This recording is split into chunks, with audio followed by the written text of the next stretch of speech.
বাবা দান তো করলো, দানের ত্রুটি হলো, উত্তম দান নয়। দানের যদি কমতি থাকে দ্রব্যবস্তুর মধ্যে, সেটা দোষ দাতাকে লাগে, উত্তম দ্রব্য নয়। নচিকেতা বুঝছেন দানটা ঠিক মতো হয়নি। ব্রাহ্মণদের গাভী কেন দেওয়া হয়? গাভী থেকে দুধ হবে, দুধ থেকে দই হবে, মাখন হবে, ঘি হবে, ঘি যজ্ঞের কাজে লাগবে, এই জন্য গাভী দান করা হয়। কিন্তু দুধ দিতে পারে না। তিনি ভাবছেন আমি দান তো বাবা তো দান করলো, দানের ত্রুটি আছে, এখন ত্রুটি কি করে মুক্ত হবে? নচিকেতা চিন্তা করলো, বাবা যদি তার সবথেকে প্রিয় বস্তু কাউকে দিয়ে দেয়, দান করে, ওই ত্রুটি খণ্ডন হবে। সবথেকে প্রিয় কি? পিতার সবথেকে প্রিয় বস্তু হলো পুত্র। নচিকেতা চিন্তা করলো, আমি বাবাকে বলবো, বাবা তুমি কাউকে দিয়ে দাও, তোমার দানের ত্রুটি আছে। নচিকেতা গিয়ে বলল বাবাকে, বাবা বিকালবেলায় সারাদিন যজ্ঞ হয়েছে, দান ধ্যান, বাবা ক্লান্ত। নচিকেতা গিয়ে বলছেন, বাবা তুমি আমায় কাকে দিলে? বাবা সারাদিন ক্লান্ত, যজ্ঞ ছিল, ক্লান্ত হয়ে রয়েছেন, কোনো উত্তর দিলেন না। দ্বিতীয়বার, কাকে দিলে বাবা আমায়? আমাকে কাকে দান করলে? দ্বিতীয়বার বাবা কোনো উত্তর দিলেন না, ক্লান্ত, মন মেজাজ ভালো নেই। আবার, বাবা আমায় তুমি কাকে দান করলে? বাবা রেগে গেছেন খুব, বারবার একই কথা বলছে। রেগে গিয়ে বলল, যা তোকে জমকে দিলাম, যা তোকে জমকে দিলাম। ছেলে কিছু বলল না। পরের দিন সকালে হলো, বাবা আমি যাচ্ছি। কোথায়? বলে জমালয়। কেন জমালয় কেন? কালকে তুমি দান করেছো। বাবা অনেক বোঝালো। ছেলে বলল, বাবা তোমার দানের ত্রুটি ছিল, আমি এই জন্য জিজ্ঞাসা করেছিলাম, তুমি কোনো কারণ বিরক্ত হয়েছো, কিন্তু আমি তখন জমালয়ে যাব। তো গেলেন জমালয়, সেখানে অনেক কথা, আমরা সেদিকে যাচ্ছি না। দানের ত্রুটি, দান করলে হবে না, আমি কাকে দান করছি, কেন করছি দেখতে হবে। মনুসংহিতায় বললেন, দাতা যদি অপাত্রে দান করে তার ফলটা কি হবে? মনে করো যাকে দান করলাম সে ব্যক্তি মদ খায়, আমার পয়সা নিয়ে গিয়ে মদ খেলো, তাহলে কি হবে? তা আমি দাতা যাকে দান করলাম সে মদ খেলো পয়সাটা দিয়ে, আমার দানের দ্রব্য নিয়ে, কি হবে? পরবর্তী জন্মে আমি দাতা, আমার শূকরের ঘরে জন্ম হবে। অতএব দান করার আগে বুঝতে হবে কাকে দিচ্ছি, কেন দিচ্ছি, যোগ্য পাত্রকে অপাত্র। তাই মনুসংহিতা বলছেন, সমম অব্রাহ্মণে দানম দ্বিগুণং ব্রাহ্মণ ব্রবে। অতএব বিচার করে দেবে কাকে দিচ্ছ, সেই দানের উপরে তোমার পুণ্যটা জমা হবে। নৃগ বললেন, আমি দান করতে গিয়ে সমস্যায় পড়ে গিয়েছি। যাক, অনেকদিন পর আমার মৃত্যু হলো, গেলাম যমরাজের কাছে। যমরাজ বিচার করে বললেন, নৃগরাজা তুমি অনেক মহাপুণ্যবান, অনেক দান ধ্যান করেছ, কিন্তু পাপও তোমার হয়েছে। এখন অনেক পুণ্য করেছো কিন্তু পাপও হয়েছে, তো দুটোই ভোগ করতে হবে। বলে কেন? এত পুণ্য করেছি, সামান্য একটু পাপ, একটা ভুল হয়ে গেছে, একটু কাটাকাটি করে প্লাস মাইনাস করে আমাকে ছাড়ছুট দিলে হয় না? একটু মাইনাস করে দেন, অনেক তো পুণ্য করেছি, একটু করে দিলে হয় না? বলে ওটি হবে না। আমরা মনে করি পাপ করলাম, পাপ পয়সা ভগবানকে দিলাম, মন্দিরে দিয়ে দিলাম, কাজে লাগিয়ে দিলাম, যাক পাপ করেছি, কিছুটা খণ্ডন হবে। ওটাও ওইভাবে হবে না। পাপের ফল ভোগ করতে হবে, পুণ্যের ফল আলাদা ভোগ করতে হবে। অবশ্যমে ভোক্তব্যম কর্তব্য কর্ম শুভাশুভম। তুমি কর্তব্য যেটা করেছো সেটা শুভ অশুভ যাই হোক না কেন, সেটা ভোগ করতে হবে। নৃগ বলছেন, দেখুন না খাতায় হিসেব করে যদি কম বেশি কিছু করা যায়। বলে কিচ্ছু হবে না, পুণ্য পুণ্য পাপ পাপ, কাটাকাটি হবে না। তাহলে কি হবে না, তুমি এত পুণ্যবান, একটা তোমাকে করতে পারি, সুখ বা দুঃখ, পাপের ফল হলো দুঃখ, পুণ্যের ফল হলো সুখ। এই সুখ বা পুণ্য তোমাকে আগে পরে করতে পারে, কিন্তু কাটাকাটি হবে না, দুটোই ভোগ করতে হবে। তো তুমি কোনটা ভোগ করতে চাও, আগে সুখ না আগে দুঃখ? এটা করতে পারি। তো বললো, তাহলে এক কাজ করুন, আগে দুঃখটা ভোগ করে নি, তাহলে সুখ ভোগটা বেশি তৃপ্তি হবে, ভালো হবে। দুঃখের পরে সুখ এলে ভালো হয়, সুখের পরে দুঃখ এলে বেশি কষ্ট হবে। আগে দুঃখটা ভোগ করে নি, তারপরে সুখ ভোগ করব। বলে আচ্ছা, তাহলে আগে দুঃখ ভোগ করো। তো সেই যমরাজের কথায় আমি এখন এই গিরিগিটি হয়ে জন্মগ্রহণ করেছি। আর সুখ হলো, হে ভগবান, তোমার চরণস্পর্শে আমি এখন আবার দিব্যদেহ পেয়েছি, এবার স্বর্গে গিয়ে আমি সুখ ভোগ করব। নৃপ প্রণাম করে চলে গেল। নৃপ চলে গেলেন, নৃপ রাজা চলে গেলেন। একদিন দেবর্ষি নারদ ভাবছেন, ভগবান তো 16,108 স্ত্রীকে বিবাহ করেছে, কেমন আছে দেখে আসি, একটু দেখে আসি কেমন আছে। দেবর্ষি নারদ দেখতে বেরিয়েছেন, এসে দেখছেন কাপি সন্ধ্যাম উপাসিনম, এক জায়গায় গিয়ে দেখছেন ভগবান সন্ধ্যাবেলা জপ করছেন। সন্ধ্যাম উপাসনম, দেখো ভগবান তাকেও জপ করতে হয়, তিনিও সন্ধ্যা উপাসনা করছেন। কাপি সন্ধ্যাম উপাসিনম জপন্তম, ভগবান কৃষ্ণ সন্ধ্যাবেলায় তিনি জপ করছেন। সায়ং সন্ধ্যা, ত্রিকাল, প্রাতঃ সন্ধ্যা, মধ্যাহ্ন সন্ধ্যা, সায়ং সন্ধ্যা, এই সায়ং সন্ধ্যা জপ করছেন। সন্ধ্যাম উপাসিনম জপন্তম, যখন জপ করছেন কীরকম, জপন্তং ব্রহ্ম বাগজাতম, জপের সময় কথা বলতে নাই, আত্মন হয়ে যাওয়ার পরে কথা বলতে নাই। আমরা হয়তো জপে বসেছি, কেউ চাইলো আমরা দেখিয়ে দিই, এই যে করছি দেখাচ্ছি, তার মানে যে জিনিসটা আমার সামনের লোকটা চাইছে আমি দেখাচ্ছি, তার মানে ওই বস্তুটা আমার মাথার মধ্যে আছে, ওইটাকে দেখাচ্ছি। তার মানে মুখে হয়তো কথা বললাম না, ভিতরে তো বকবকানি চলছে, ভিতরে মনের ভিতরে চলছে, ওইটা কোথায় আছে, মুখ জায়গা আছে, মনে বিচার চলছে। তো ভগবান তাও করছেন না, জপন্তং বাগ যতম, বাক্যকে স্থির করে জপ করছেন, মনটা একাগ্র করেছেন স্থির চিত্তে।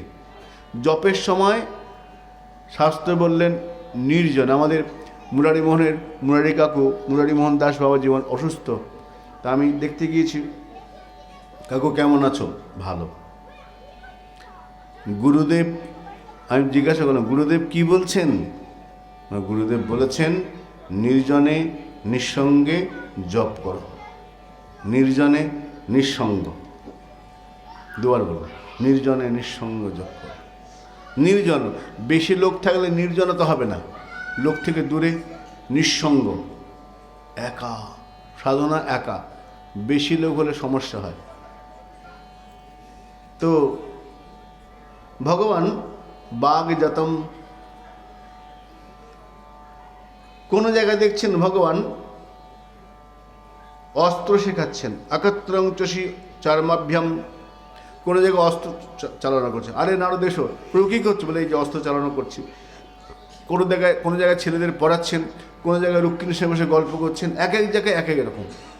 কোনো জায়গায় পাশা খেলছেন সত্যভামার সঙ্গে, কোনো জায়গায় বাগানে বাচ্চাদের নিয়ে খেলছেন। এই 16,000 ঘরে ঘুরতে ঘুরতে নারদ বলল, ওরে বাবরে, আমার পক্ষে সম্ভব নয়, এই বারবার এই এলাম, আর কেমন আছো কী করছো জিজ্ঞেস করতে মুখ ব্যথা হয়ে গেছে। তো তখন নারদ বললেন, ভগবান তোমাকে প্রণাম। ব্রহ্মণ ধর্মস্য বক্তাহং কর্তা তদনুমোদিতা। ভগবান বলছে, নারদ তোমায় কথা বলি, তুমি আমাকে দেখে ম্রিয়মান হইও না। কেন না, আমি ধর্মের বক্তা, ধর্মের কর্তা এবং ধর্মের অনুমোদিতা। আমি ধর্মের বক্তাও বটি, কর্তাও বটি, অনুমোদিতা বটি। অতএব আমি পূর্ণ কাম। নারদ ভগবানকে প্রণাম করে বলেন, প্রভু তোমাকে প্রণাম, তোমার লীলাকে প্রণাম, তোমার কর্মকে প্রণাম, তোমার ক্রিয়াকেও প্রণাম, প্রণাম তোমাকে। নারদ প্রণাম করে চলে গেলেন, ভগবানের গৃহস্থ ধর্ম দেখতে গিয়েছিলেন। এদিকে একদিন সমস্ত রাজন্যবর্গ যাদেরকে বন্দি করে রেখেছিলেন জরাসন্ধ, সেই রাজারা একটা চিঠি পাঠালো, লিখেছে, কৃষ্ণ কৃষ্ণ প্রমেয় আত্মন প্রপন্ন ভয়ভঞ্জন বয়ং তাং শরণং জাম ভবভীতা পৃথক ধিয়া। জরাসন্ধের কারাগারে যারা বন্দী রাজা, তারা ভগবান কৃষ্ণকে চিঠি লিখল, প্রভু আমাদের রক্ষা করো, কৃষ্ণ কৃষ্ণ প্রমেয় আত্মন, হে কৃষ্ণ, হে পরমাত্মা, হে গোবিন্দ, তুমি প্রপন্ন ভয়ভঞ্জন, যারা তোমার চরণে প্রপন্ন হয়, তোমাকে প্রণাম করে, তুমি তাদের ভয় থেকে রক্ষা করো, প্রপন্ন ভয়ভঞ্জন। হে প্রপন্ন ভাঞ্জন, হে শরণাগত বৎসল, হে গোবিন্দ, আমরা বড় বিপদাপন্ন। বয়ং তাং শরণং জামাহ, আমরা তোমার চরণে শরণাগত হয়েছি। শরণাগত মানে শরণ মানে আশ্রয়, আগতি মানে আশা। তোমার চরণে আমরা এসেছি। শরণাগতের লক্ষণে জীবগোস্বামীপাদ খুব সুন্দর বলছেন। আমরা মুখে বলি হ্যাঁ ভগবান তোমার শরণাগত, গুরুদেব তোমার চরণে শরণ, মুখে তো বলি। শরণাগতি মানে উনি বলছেন শরণাগতি মানে হলো বিকৃত পশুর ন্যায়। তোমার একটা পশু ছিল, সেটা বিক্রি করে দিয়েছ। বিক্রি করে দিলে সেই পশুটা কি খাবে, কোথায় থাকবে, তোমার আর চিন্তা থাকে? বলে না। যেমন মনে করো তোমার একটা বাড়ি আছে, বাড়িটা যতক্ষণ আছে ময়লা হলো কি না, রং করতে হবে, জল পড়ছে, তুমি খেয়াল রাখো। এই ঘরটা রং করতে হবে, এইখানটা ফেটে ঠিক করতে হবে, যতক্ষণ তোমার অধীনে আছে। যেই বাড়িটা বিক্রি করে দিলে আর তুমি রং করতে হবে কি না, দরজা ঠিক করতে, আর তুমি খেয়াল রাখছো না, কেন? যে নিয়েছে দায়িত্ব তার। তো শরণাগতি মানে বিকৃত পশুর ন্যায়।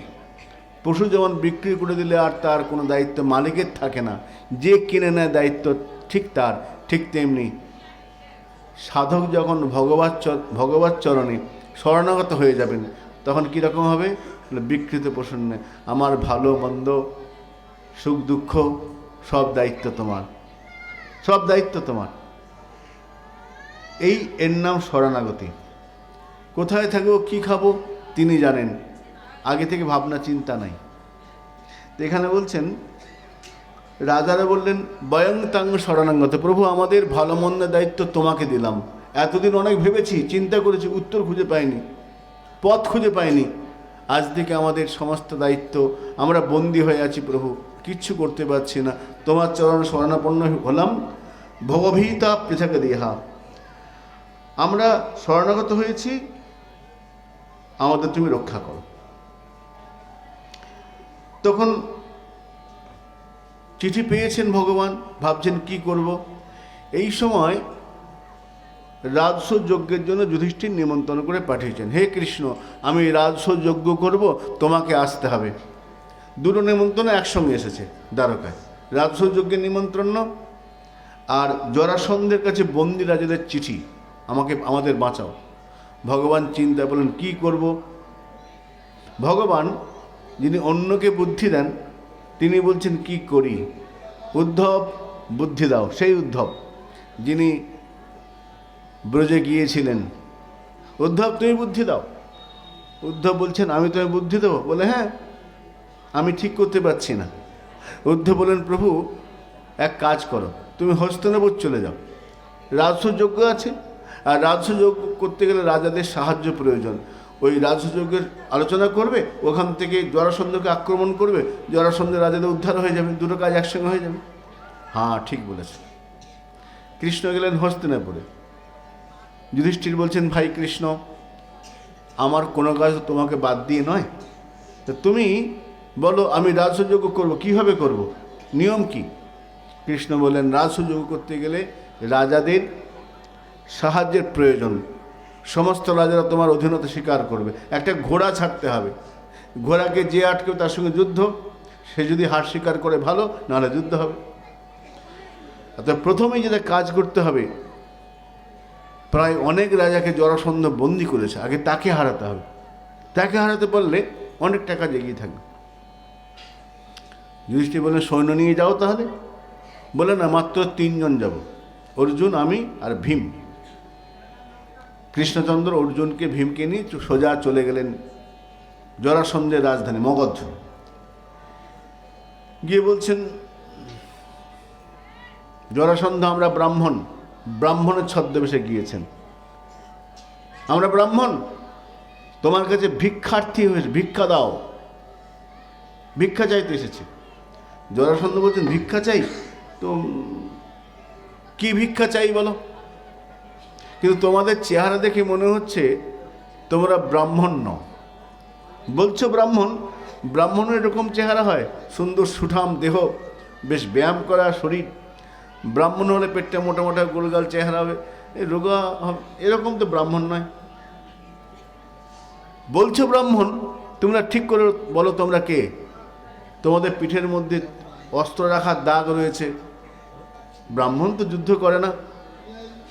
তখন কৃষ্ণ বলরাম বললেন, কৃষ্ণ এবং অর্জুন বলছেন, আমি কৃষ্ণ, অর্জুন, ভীম। ও, কি করতে এসেছে আমার কাছে? তিনজনই? বলে আর কোনো লোকজন? তিনজন। আচ্ছা, কি চাই? যুদ্ধ ভিক্ষা চাই। আচ্ছা, যুদ্ধ করবে? কে যুদ্ধ করবে? বলে আমাদের যে কোনো তিনজনে বেছে নাও, একজনকে হারালেই আমরা যুধিষ্ঠির হার স্বীকার করব, আমরা যুধিষ্ঠিরের সৈন্য, যে কোনো একজন যাকে হারাবে যুধিষ্ঠির হার স্বীকার করে নেবে, আর জিতলে আমরা জিতলাম। তখন দেখুন কিরকম বীর জরাসন্ধ। জরাসন্ধ বলছে, নত্যয়া ভীরুনা যৎসে যৌধি বিক্লব চেতসে। আরে কৃষ্ণ, তোমার সঙ্গে কি যুদ্ধ করব? তুমি আমার ভয়ে হেরে, আমার ভয়ে পালিয়ে গিয়ে সমুদ্রের মাঝখানে বাড়ি করেছো। তোমাকে যোগ্য বলেই মনে করি না। কৃষ্ণকে বলছে, তোমাকে যোগ্য বলেই মনে করি না। নতয়া ভীরুনা, তুমি ভীরু, তোমার সঙ্গে যুদ্ধই করবো না। মথুরাং সপরিং ত্যাক্তা, মথুরা ছেড়ে দিয়ে আমার ভয়ে সমুদ্রের মাঝখানে বাড়ি করেছো। তুমি যোদ্ধা নাকি একটা? তোমার সাথে যুদ্ধ? সমুদ্রাং শরণাঙ্গতা, সমুদ্রের মাঝখানে বাড়ি করেছো, আমি তোমার সঙ্গে যুদ্ধ করছি। তখন অর্জুনকে বলছেন, অর্জুন বলে, আমার সঙ্গে? আমি অর্জুন? আরে তুমি তো বাচ্চা ছেলে, তুমি আমার সঙ্গে কি যুদ্ধ করবে? তোমার সঙ্গে আমি যুদ্ধ, আমি তোমাকে ধরছি না। কৃষ্ণ তো ভীরু, তুমি বীর বটে, কিন্তু তুমি আমার থেকে ছোট, তোমার সঙ্গে হবে না। তো ভীম বলে, আমি? হ্যাঁ, তোমার চেহারাটা বেশ পছন্দ হয়েছে। ভীমের চেহারা তো? হ্যাঁ, তোমার চেহারাটা মনে ধরেছে। দেখো কীরকম বীর। জরাসন্ধ যদি মনে করতো অর্জুনকে ডাকতে পারত, যে ওকে হারিয়ে দিলে আমি জিতে যাব, সেরকম নন। জরাসন্ধ তখন কি করলেন? বলে, হ্যাঁ, তোমার সঙ্গে যুদ্ধ করব। যুদ্ধ আরম্ভ হলো। একদিন দুদিন নয়, অনেক দিন। ইত্যুদ্দারা মতি প্রাহ কৃষ্ণার্জুন বৃকোদারান, তিনজনকে নিজের কাছে রাখলেন। কৃষ্ণ, অর্জুনের, ভীমের যে মর্যাদা, তাদের জন্য ঘর, আহার সব ব্যবস্থা করলেন। আমার এখানে থাকো, আমার রাজ্য থেকে এখানে আমার সঙ্গে যুদ্ধ করো। মল্লযুদ্ধ আরম্ভ হলো। কীরকম যুদ্ধ চলছে? একং পদং পদাক্রম্য দুর্ভম মন্নং প্রগিজ্ঝস। দেখে মনে হচ্ছে দুটো মত্ত হাতি, বিরাট বড় বড় হাতি, যেমন গাছপালা তছনছ করে দেয়, সেই রকম তারা যুদ্ধ আরম্ভ করেছিল। একং পদং পদাক্রম্যম প্রগিজ্ঝস। ভীমের পা ধরে টেনে আছাড় মারছে জরাসন্ধ। কখনো জরাসন্ধ তার কোমর ধরে এক আছাড় মারছে। এরকম আছাড় পাছাড় চলছে, দিনের পর দিন যুদ্ধ চলছে। কখনো দুই হাত দিয়ে পেটের মধ্যে এমন চাপ দিল মানে পেট ফেটে যায় অবস্থা, এরকম যুদ্ধ চলছে। যখন কিছুতেই পেরে উঠছেন না, রাত্রিবেলায় কৃষ্ণ, অর্জুন, ভীম এক ঘরে শুয়েছেন। ভীম বলছে, ভাই, এই গায়ে বিরাট শক্তি, আর আমি তো পেরে উঠছি না, যতদিন যাচ্ছে এর শক্তি বাড়ছে। কৃষ্ণ বললেন, হবেই, তোর নাম জানো? জরাসন্ধ। জরাসন্ধ কেন? যখন জন্ম হয়েছিল না, তখন জন্মটা ভারী অদ্ভুত ছিল। একটা চোখ, একটা নাক, ঠোঁট সব অর্ধেক অর্ধেক, একদম হাফ, একটা পা, একটা হাত, সব একদিক একটা করে।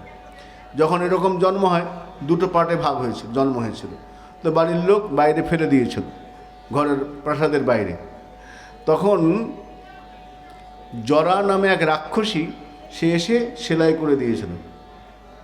সার্জারি, এখন না প্লাস্টিক সার্জারি এমন সুন্দর সেলাই করে দিয়েছিল, জরাসন্ধের শক্তি অনেক বেড়ে গেছে। যত যুদ্ধ করে শক্তি বাড়বে, এমনই তার সেলাই করেছে জরা। নাম হয়ে গেল জরাসন্ধ। জরা নাম রাক্ষসী তাকে সেলাই করে শরীরটা সুন্দর সুঠাম করে দিয়েছিল, শক্তি অনেক বেড়ে গেছে। তো কী করে মারা যায়? বলে, ওর যেমন জন্ম হয়েছিল সেরকম করে ওকে মারতে হবে, এক পায়ের ওর পা দিয়ে টেনে ফালা করে দিতে হবে, এছাড়া আর কোনো উপায় নেই। পরের দিন যুদ্ধ শুরু হলো। ভীম একটা পায়ে পা দিয়ে ধরে আর একটা পা ধরে দিল, টান ছুঁড়ে দিল, কিন্তু জরাসন্ধের সেলাই তো আবার জোড়া লেগে গেছে। যতবার ফেলে দেয় আবার, ও কৃষ্ণ, এ ছিঁড়ে দিলে আবার জোড়া লেগে যাচ্ছে তো। বলে, এক কাজ করো, দুটো উল্টো দিকে ফেলে দাও, দুটো পা। যখন উল্টো দিয়ে ফেলে দিল, আর জোড়া লাগলো না। এইবার জরাসন্ধের মৃত্যু হল। জরাসন্ধের ছেলের নাম ছিল সহদেব। তাকে সিংহাসনে বসালেন। সহদেব বলল, হে কৃষ্ণচন্দ্র, তুমি যা বলবে তাই। কৃষ্ণ বললেন, রাজস্ব যোগ্য হবে, তুমি অধীনতা স্বীকার করো। সহদেব বলে, আচ্ছা আমি স্বীকার করলাম। এবং সেখানে 1000 রাজাকে বন্দি করা ছিল, সমস্ত রাজারা মুক্ত করে দাও। রাজারা বলল, হে কৃষ্ণ, তুমি যা বলবে। কৃষ্ণচন্দ্র বললেন, মহারাজ যুধিষ্ঠির রাজস্ব যজ্ঞ করবে, সেই যজ্ঞে তোমরা অধীনতা স্বীকার করো। সমস্ত রাজারা প্রণাম করে বলল, কৃষ্ণায় বাসুদেবায় হরৈ পরমাত্মনে প্রণত ক্লেশ নাশায় গোবিন্দায় নমো নমঃ। কৃষ্ণয় বাসুদেব, হে কৃষ্ণ, তোমার নাম কৃষ্ণ বটে, গর্গমুনি রেখেছেন ধ্যানে, কৃষ্ণ নাম রাখে গর্গ ধ্যানেতে জানিয়া। তোমার নাম কৃষ্ণ, কিন্তু তুমি বাসুদেব, বসুদেবের পুত্র। তোমার আরেকটা নাম বাসুদেব, তোমার একটা নাম হরি। কেন? তুমি যারা তোমাকে প্রণাম করে তাদের সমস্ত দুঃখ তুমি হরণ করো, হরই। আর তুমি পরমাত্মা, আত্মা পরমাত্মার সঙ্গে মিলতে চায়, তুমি সেই পরমাত্মা। তুমি কৃষ্ণ, তুমি বাসুদেব, তুমি পরমাত্মা। হে হরি, প্রণত ক্লেশ নাশায়, যারা তোমাকে প্রণাম করে তাদের সমস্ত ক্লেশ তুমি নাশ করো। ক্লেশ মানে আমরা মনে করি সাধারণ কষ্ট, দুঃখ। এখানে সেই ক্লেশ বলছেন না, পঞ্চক্লেশ। সেগুলো কি? অজ্ঞান, অবিদ্যা, অস্মিতা, এইগুলো হচ্ছে পঞ্চক্লেশের মধ্যে পড়ে। এই পঞ্চক্লেশ হরণ করেন ভগবান, যে ভগবৎচরণে প্রপন্ন হয় তার এই পঞ্চক্লেশ। প্রণত ক্লেশ নাশায়, যে তোমাকে প্রণাম করে তার সমস্ত ক্লেশ তুমি হরণ করো। গোবিন্দায় নমঃ নমঃ, হে গোবিন্দ তোমাকে প্রণাম। যুধিষ্ঠির মহারাজ বিরাট করে রাজস্ব যজ্ঞ আরম্ভ করেছেন। সেই রাজস্ব যজ্ঞে সমস্ত রাজারা হাজির হয়েছেন, তৎকালীন রাজারা সবাই হাজির হয়েছেন। এখন কথা হলো, রাজস্ব যজ্ঞের শেষে শ্রেষ্ঠ ব্যক্তিকে অর্চন করতে হয়, একজন প্রধান ব্যক্তিকে পূজা করতে হয়। কাকে পূজা করা হবে? পাণ্ডবদের মধ্যে ছোট ভাই সহদেব, তিনি বললেন, এখানের বিচার করার কি আছে, শ্রেষ্ঠ পুরুষ পুরুষোত্তম ভগবান কৃষ্ণ, তাকেই পূজা করা হোক। বিশ্বদেব তাকে পূজা করা হোক। বললে আচ্ছা হোক, সকলে সমর্থন করলেন। শিশুপাল বলল, হবে না, তোমরা সব মূর্খ, তোমরা কি করছো? এই গোয়ালার ছেলে, একে শ্রেষ্ঠ ব্যক্তি আমি মানি না। শিশুপাল নিন্দা আরম্ভ করছেন। শিশুপাল কৃষ্ণের নিন্দা করছেন। আর এ কবে রাজা? এ তো রাজা নয়, রাজা তো উগ্রসেন, এ কেন পুজো হবে? নিন্দা করতে আরম্ভ করেছেন। কৃষ্ণ মিষ্টি মিষ্টি হাসছেন, কোনো উত্তর দিচ্ছে না, গুনছেন 1 2 3 4। কেন গুনছেন কেন? কৃষ্ণচন্দ্র যখন শিশুপালের জন্ম হয়েছিল তখন 4টে হাত আর কপালে একটা চোখ, 3টে চোখ নিয়ে জন্মগ্রহণ করেছিল। শিশুপালের মা কৃষ্ণের পিসিমা হন, তিনি খুব চিন্তায় পড়ে, এরকম ছেলে কেন হলো? জ্যোতিষী গণনা করে বলল, এই ছেলে যার কোলে উঠবে আর যার কোলে ওঠার পরে এই 4টে হাত চলে গিয়ে আমার 2খানা হাত থাকবে, একটা চোখ অদৃশ্য হয়ে যাবে, মনে রাখবে তার হাতেই মৃত্যু হবে। সকলে আসতে ছেলেকে কোলে নিচ্ছেন। কৃষ্ণ গেলেন, কৃষ্ণ যেই কোলে নিয়েছেন 4টে হাত খসে গিয়ে 2টো রয়ে গেল আর চোখটা অদৃশ্য হয়ে গেল। ওই শিশুপালের মা বুঝতে পারলেন যে এ তো আমার ছেলেকে মারবে। তো কৃষ্ণের হাত ধরেছেন, বাবা তুই কথা দে আমার পুত্রের শত অন্যায় শত দোষ ক্ষমা করে দিবি। কৃষ্ণ বললেন, আচ্ছা পিসিমা, কথা দিলাম, শত দোষ ক্ষমা করে দেব। এই নিন্দা করছে কৃষ্ণ গুঞ্জন 100টা যখন হবে 1 2 3 4 101, যেই 100 ঘ্যাঁচ করে সুদর্শন ছেড়ে দিলেন, মাথা কেটে শিশুপালের বধ হয়ে গেল। শিশুপালের আত্মাটা গিয়ে প্রবেশ করল কোথায়? গোবিন্দের চরণে। এই শিশুপাল এবং দন্তবক্র এরা 2 ভাই ছিলেন। এই 2 ভাই জয় বিজয়, স্বর্গের দারোয়ান ছিলেন, স্বর্গের ভগবানের পার্শ্বদ ছিলেন। এরা 2জন অভিশপ্ত হয়েছিলেন 3 জনের মুক্তি, রাবণ কুম্ভকর্ণ, হিরণ্যকশিপু হিরণ্যাক্ষ আর শিশুপাল দাপরে শিশুপাল দন্তবক্র। এই চারভাবে তিনজনের মুক্তি ছিল। কেউ কেউ বলেন আমাদের বৈষ্ণব জগতে যে এই যে দুইজন এরা পরবর্তীকালে জগাই মাথায় হয়ে এসেছেন, কোনো কোনো বৈষ্ণব জগতে বলা হয়। এখন আমাকে এক সাধু প্রশ্ন করেছিল যে এদের তিনজনের মুক্তি, তাহলে সত্য, ত্রেতা, দাপর, কলি, চারটে যুগ। সত্য যুগে হিরণ্যাক্ষ হিরণ্যকশিপু, ত্রেতায় রাবণ কুম্ভকর্ণ, আর এখানে দাপরে হলো শিশুপাল দন্তবক্র, হয়ে গেল। হ্যাঁ হ্যাঁ, তো তিন জন্মের তিনবারে মুক্তি, তাহলে কলিতে আবার আসার প্রয়োজন কি? ভগবান বলেছিলেন তোমাদের তিনজনে মুক্তি হবে। তো এই যে শিশুপাল দন্তবক্রের দাপর যুগে মুক্তি হয়ে গেল, চরণে পেয়ে গেল, আবার আসার কি প্রয়োজন? তাই বললাম আপনি বলুন। খুব সুন্দর উত্তর দিলেন, মানে কথাটা খুব সুন্দর, ভালো লেগেছে। উনি বললেন যে এই কলিতে আবার জগাই মাথায় হয়ে তারা এসেছেন। বলে কেন? তা আমাকে বললেন, আচ্ছা বাবা তুমি তো ক্লাস 5 থেকে মাধ্যমিক পর্যন্ত পড়েছো? বলে হ্যাঁ পড়েছি। মাধ্যমিক পরীক্ষা দিয়ে দিয়েছো? হ্যাঁ দিলাম। তারপরে কি আর স্কুল যাওয়ার প্রয়োজন আছে? আর তো প্রয়োজন নেই। না মাধ্যমিক দিলাম, আর তো কেন যাব? না একবার তোমার যেতে হবে। কেন? রেজাল্ট আনতে যাবে না? রেজাল্ট আনতে যেতে হবে তো। তো তুমি পরীক্ষা দিয়েছো, রেজাল্ট আনতে যেতে হচ্ছে। বলে হ্যাঁ, 3 জন্মে পরীক্ষা হচ্ছে, 3 জন্ম হয়ে এলো। এই দাপটটা, এই কলিযুগ হচ্ছে সেই যুগ, রেজাল্ট আনতে এসেছেন। প্রেম, রেজাল্টটা কি প্রেম? এই 3 জনও যুদ্ধ করে পরীক্ষা করেছেন, এখানে যুদ্ধ নয়, প্রেম। এই প্রেমটা হচ্ছে পরীক্ষার পূর্ণ ফল।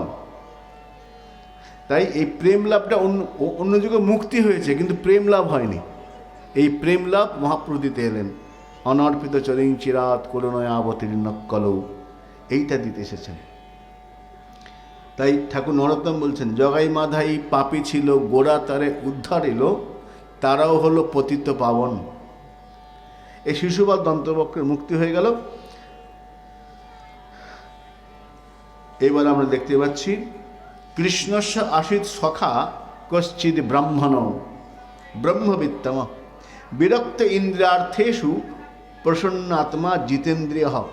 কৃষ্ণের এক বন্ধু ছিল, তার নাম সুদামা। কীরকম সে? কৃষ্ণস্য আশিত সখা।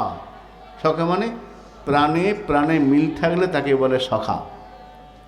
প্রাণে প্রাণে মিল মানে একজনের প্রাণে কোনো ইচ্ছা হলে অন্যজন বুঝে ফেলে। প্রাণে প্রাণে মিল থাকলে তাকে সখা বলে। সমপ্রাণ সখা মত। বন্ধু কাকে বলে?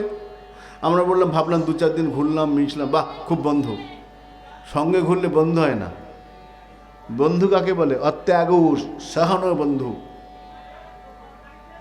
যাকে ছেড়ে থাকা যায় না, যার ত্যাগ সহ্য হয় না, তাকে বলে বন্ধু।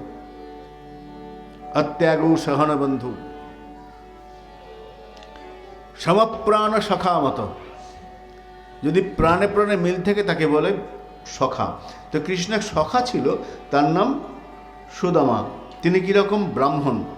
আচ্ছা ব্রাহ্মণ ছিলেন, আর কি ছিল? বলে ব্রহ্মবিত্তম। তার বিত্ত যদি বলো, সম্পত্তি বলো, সেটা ব্রহ্মই তার সম্পত্তি ছিল, অন্য কোনো সম্পত্তি ছিল না। অত্যন্ত দরিদ্র। দরিদ্র। আর একটা বিশেষ গুণ ছিল। কীরকম সুদামার গুণ? বিরক্ত ইন্দ্রিয়ার্থেষু। ইন্দ্রিয়ের থেকে যে সুখগুলো পাওয়া যায়, সেই সুখ থেকে বিরক্ত। বলে ইন্দ্রিয়ের থেকে সুখ মানে, ধরো শীতকাল পড়েছে, মোটা সোয়েটার গায়ে দিলে ভালো লাগছে, আরাম লাগছে। তো ইন্দ্রিয় সবসময় সুখ চায়, এটা আরামে থাকবো, ভালো খাবো, ভালো পোশাক পরবো, দেখতে ভালো লাগবে। ইন্দ্রিয় সুখ চায়। এখন সুখ কখন হয়? যখন বিষয়ের সঙ্গে ইন্দ্রিয়ের সংযোগ হয়, তখন তার নাম হয় সুখ। ইনি ছিলেন বিরক্ত ইন্দ্রিয়ার্থেষু। ইন্দ্রিয়ের সুখ থেকে বিরক্ত হতেন। আমার দাদু প্রভুপাদ 180 তিনগুড়ি গোস্বামী মহারাজ, তিনি কোন এক শিষ্য বাড়িতে ভালো একটা চাদর পেয়েছেন, ওই দামি কম্বল, ভোট কম্বল পেয়েছেন। তিনি সিদ্ধ মনোহর দাস ও গোবিন্দকুণ্ডে তাকে দিয়েছেন। শীতকাল, ঠান্ডা, পৌষ মাস, খুব ঠান্ডা পড়েছে। আর বৃন্দাবনের ঠান্ডা তো প্রচণ্ড ঠান্ডা, খুবই ঠান্ডা। তো সিদ্ধ বাবাকে দিয়েছেন, বাবা এটা আপনি গায়ে দেবেন। গায়ে দিয়েছেন। গায়ে ভোট কমলা জড়িয়ে দিয়েছেন। সিদ্ধ একটু হাসলেন, হেসে বললেন, তাকালেন, ভালো দিয়েছেন। পরের দিন ভোরবেলায় প্রণাম করতে গেছেন প্রভুপাত, গিয়ে দেখছেন খালি গায়ে কাঁপছেন। বাবা কাঁপছেন? হ্যাঁ খুব ঠান্ডা। রাত্রিবেলা কম্বলটা দিলাম? হ্যাঁ তুমি দিয়েছিলে। তো কম্বলটা কোথায় গেল? তুমি প্রয়োজন মনে করে সে দিয়েছিলে, এক ব্রজবাসী বললো বাবা ঠান্ডা লাগে, সে নিয়ে চলে গেল, আমি কি করব? তুমি দিয়েছিলে, সে নিয়ে চলে গেছে, আমার কিছু করার নেই। অর্থাৎ এইরকম সাধু যারা হন তারা ইন্দ্রিয় সুখের দিকে তাকান না। সিদ্ধ মনোহর দাস বাবা, ইন্দ্রিয়ের দ্বারা সুখ সেটা তাদের মূল কাম্য নয়। গেছে গেছে, এলো এলো, গেল এলো এলো, এই ভাবটা। বিরক্ত ইন্দ্রিয়ার্থেষু, আর কি? প্রসন্ন আত্মা। যাদের আত্মা কোনো অবস্থায় অপ্রসন্ন হয় না, দুঃখী হয় না, প্রসন্ন আত্মা। যেমনই অবস্থা হোক না কেন, সমস্ত অবস্থায় যারা প্রসন্ন, প্রশান্ত আত্মা। আর জিতেন্দ্রিয়া, এগুলো গুণ ব্রাহ্মণের, শুধুমাত্র এই গুণগুলো আছেন। বিরক্তে ইন্দ্রিয়ার্থেষু, প্রসন্নাত্মা, জিতেন্দ্রিয়। ইন্দ্রিয়কে জয় করেছে যে, ইন্দ্রিয়কে জয় করা খুব কঠিন কাজ, খুব কঠিন। বড় বড় যুদ্ধ জয় করা যায়, ইন্দ্রিয় জয় করা খুব কঠিন কাজ, সবাই পারে না। গীতায় বললেন, মিথ্যাচারস উচ্চতে, ভিতরে আমার ইচ্ছা রয়েছে ভোগ করার, বাইরে আমি জোর করে না নেব না ভাবছি। ভিতরে ইচ্ছা আছে, পেলে হয়, বাইরে প্রকাশ, না আমি নেব না, না থাক লাগবে না, লাগবে না মুখে বলছি, কিন্তু ভিতরে মনে হচ্ছে দিলে পরে নেব। এটার নাম মিথ্যাচার। মিথ্যাচারস উচ্চতে। ইনি কিন্তু তা ছিলেন না, যিনি জিতেন্দ্রিয়, তিনি মন থেকেই নেবেন না। জিতেন্দ্রিয়, এই হচ্ছে সুদামা বিপ্রের গুণ। সেই সুদামার এক স্ত্রী, সুদামা স্ত্রী, তিনি কিরকম? পতিব্রতা পতিং প্রাহ ম্লায়তা বদনীন সা দরিদ্রং শীদমানা বৈ বেপমান অভিগম্য। তিনি ভাবছেন, সুদামা দারিদ্রকে দুঃখ বলে মনে করতেন না। সুদামা ভাবতেন, দারিদ্র আমার অলংকার, দরিদ্রতা আমার অলংকার। ভাগবত বল, দরিদ্রম পরম অঞ্জনম। যার কাছে দরিদ্রতা আছে, যে ব্যক্তি দারিদ্রতা, তার একটা গুণ এটা, দরিদ্রং পরমাঞ্জনম। আমরা সংস্কৃত সাহিত্যে মৃচ্ছকট্টিকম নাটক, সেখানে নায়ক চারুদত্ত, রাজার বন্ধু, খুব বন্ধুত্ব, একসঙ্গে ঘোরাফেরা, অর্থের অভাব নাই, বিরাট বড় ব্যবসায়ী চারুদত্ত। একদিন রাজ্যে পালা বদল ঘটল, রাজাকে মেরে অন্য একজন রাজা হয়ে গেল, শত্রু রাজা যেই এলো, এই রাজার সঙ্গে তো চারুদত্তের বন্ধুত্ব নাই। এই রাজা চারুদত্তের সমস্ত সম্পত্তি হরণ করে নিল, গ্রাস করল। চারুদত্ত ভিখারি। আগে চারুদত্ত রাস্তায় যখন বের হতো, অনেক লোক এসে কথা বলতো, প্রণাম করতো, কেমন আছেন। যেহেতু রাজার সঙ্গে সখ্যতা ছিল, সবাই খোঁজ খবর রাখত। একদিন চারুদত্ত ভিখারি হয়ে গেছে, ঘরবাড়ি সব ছিন্ন নিয়ে নিয়েছে রাজা, গাছতলায় দাঁড়িয়ে আছে। কত লোক রাস্তা দিয়ে যাচ্ছে, কেউ তাকে জিজ্ঞাসা করছে না, চারুদত্ত কেমন আছো, কথা তো বলছেই না। তখন চারুদত্ত হাসছে, হেসে হেসে ভাগ্যকে বলছে, হে দারিদ্র তুমি কত মহান। বলে, কেন? তুমি আমাকে একটা বিদ্যা শিখিয়েছ, যে বিদ্যায় আমি সমস্ত লোককে দেখতে পাচ্ছি, কেউ আমায় দেখতে পাচ্ছে না। আমি দেখছি এই লোকগুলো আগে আমাকে দেখলে কথা বলতো, কাছে আসতো, এখন কেউ আমায় খোঁজও নিচ্ছে না। তা আমি সকলকে দেখতে পাচ্ছি, লোকে আমায় দেখতে পাচ্ছে না। এটা কেন হয়েছে জানো? হে দারিদ্র, তোমার জন্য। তুমি এসেছো বলে আমি অদৃশ্য হয়ে গেছি। দারিদ্রং পরমাঞ্জনম। সুদামা অত্যন্ত দরিদ্র, কিন্তু তার জন্য তার মনে কোনো দুঃখ ছিল না। কিন্তু তার স্ত্রী পতিব্রতা রমণী। পতিব্রতা মানে যার জীবনের একমাত্র ব্রত পতি জীবনের ব্রত, পতিব্রতা, যার অন্য কোনো ব্রত নেই, স্বামীর সুখ বিধান করাই যার কর্তব্য। মনুসংহিতায় বলেন, আর্তার্তে আর্ত, রোগার্তে রোগী। যিনি স্বামীর দুঃখে দুঃখী হতেন, স্বামীর সুখে সুখী হতেন, স্বামী রোগগ্রস্ত হলে চিন্তিত হয়ে যেতেন, ইনি পতিব্রতা রমণীর এই গুণগুলোর থাকে। তো পতিব্রতা তিনি একদিন ম্লান মুখে এসে স্বামীকে বলছেন, দেখো না, এক কাজ করো, তুমি শুনেছি তোমার বন্ধু ভগবান কৃষ্ণ দ্বারকার রাজা, তো কৃষ্ণকে তুমি কাছে যাও না, বন্ধু তো, আমাদের এত দারিদ্র দশা, কষ্ট হচ্ছে, বন্ধু তো বন্ধুকে বিপদের দিনে পাশে দাঁড়ায়, তুমি একটু যাও। তো সুদামা বলছেন, আমি কি মুখে যাব, কি মুখে যাব, মানে বন্ধু হিসেবে যাও। স্ত্রী বলছেন, বন্ধু হিসেবে যাও। সুদামা বলছেন, বন্ধুত্ব হয় সমানে সমানে, আমি তো সমান নই, আমি কি করে তার সমান হব, আমি সমান নই, আমি তার বন্ধু হবার যোগ্যই নই, আমি তো সমান নই, বন্ধুত্ব সমানে সমানে হবে, কি করে আমার সঙ্গে হবে, আমি যাব না। বলে, আচ্ছা এক কাজ করো, তিনি ভগবান, তুমি ভক্ত, ভক্ত হিসেবে যাও। সুদামা বলছেন, আমি তো ভক্ত নই, যেই মুহূর্তে বলব আমি ভক্ত, তাহলে আমার ভক্তিত্বের অহংকার হয়ে যাবে না? যেই বলবো আমি ভক্ত, তিনি ভগবান, তাহলে আমাকে ভক্তের অহংকার চলে আসবে, আমি তো ভক্ত নই, আমি যাব না। বলে, আচ্ছা এক কাজ করো, তিনি শরণাগত বৎসল আর তুমি শরণাগত, সেই হিসেবে যাও, ব্রাহ্মণ হিসেবে যাও। বলে, ব্রাহ্মণ হিসেবে যাবই না। বলে, কেন? ব্রাহ্মণ কাকে বলে? ব্রহ্ম জানাতি যস্য ব্রাহ্মণ, ব্রহ্মকে জেনেছেন যিনি। আর শাস্ত্র কি বলল? কেউ যদি বলে আমি ব্রহ্মকে জেনেছি, সে মিথ্যা কথা বলছে। যদি বলে আমি ব্রহ্মকে জেনেছি, সে ঠিক বল। ব্রহ্মকে কেউ জানতেই পারে না, কেন? ব্রহ্ম অব্যক্ত, ব্রহ্ম অনির্বচনীয়, তো হবে না, ব্রাহ্মণ আমি নই।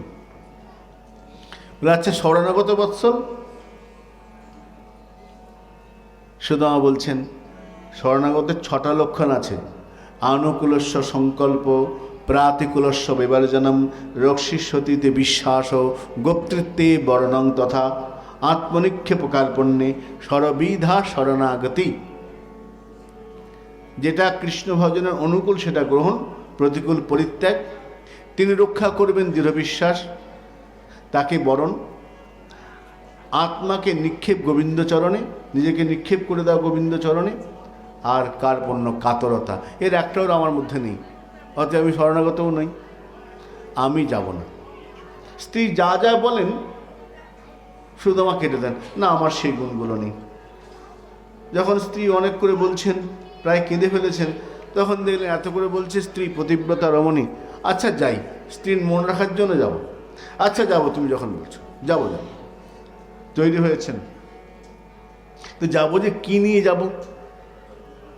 বন্ধুর বাড়ি এতদিন পরে যাচ্ছি, কৃষ্ণের কাছে যাবো, কিছু নিয়ে, তো সেই ছোটোবেলায় একসঙ্গে স্কুলে পড়তাম, গুরুকুলে, অনেকদিন পর যাচ্ছি, কিছু না নিয়ে গিয়ে যাওয়ার কি ঠিক হবে? বন্ধুর বাড়ি, কিছু দাও। তখন স্ত্রী বললেন, ঠিক আছে আমি ব্যবস্থা করছি। যা চিত্তা চতুর মুষ্টিন, 4 মুষ্টি চাল জোগাড়, খুদ চাল জোগাড় করছেন। যা চিত্তা চতুর মুষ্টিন বিপ্রাণ পৃথক তণ্ডুলান, চেলখণ্ডন তন বদ্ধা ভর্তে প্রাদু উপায়নম। ময়লা একটা চাদর গায়ে দিয়েছেন, চাদরের খুঁটের মধ্যে ওই খুদ 4 মুষ্টি খুদ নিয়েছেন, বলে এইটা নিয়ে যাও। স্ত্রী ভিক্ষা করে এনে দিলেন, স্বামীর হাতে দিয়েছেন। স্ত্রী খুব সুন্দর বেঁধেছেন, ভালো করে গিট মেরে হাজির হয়েছেন, দ্বারকায় প্রবেশ করছেন। যখন প্রবেশ করছেন, কৃষ্ণচন্দ্র বসে আছেন রুক্মিণীর ঘরে। সেই সময় রুক্মিণীর ঘরে বসে আছেন পালঙ্কের মধ্যে, রুক্মিণীর সঙ্গে কথা বলছেন। কৃষ্ণ দূর থেকে দেখছেন যে দরজায় এসে দাঁড়িয়েছেন সুদামা। তাং বিলক্ষ অচ্যুত দূরাত প্রিয় পর্যঙ্ক মাস্থিতাহ। সুদামা এই কৃষ্ণচন্দ্র রুক্মিণীর সঙ্গে বসে কথা বলছেন, এই সময় দেখলেন দূরে সুদামা এসে দাঁড়িয়েছেন দরজায়, দেখেছেন। সহসত্থায় চাভ্যেত্ত দুর্ভাং পর্য গৃহীর মুদা। কৃষ্ণ তাড়াতাড়ি বললেন, রুক্মিণী দাঁড়াও, সুদামা এসেছে। দরজায় দাঁড়িয়ে আছেন।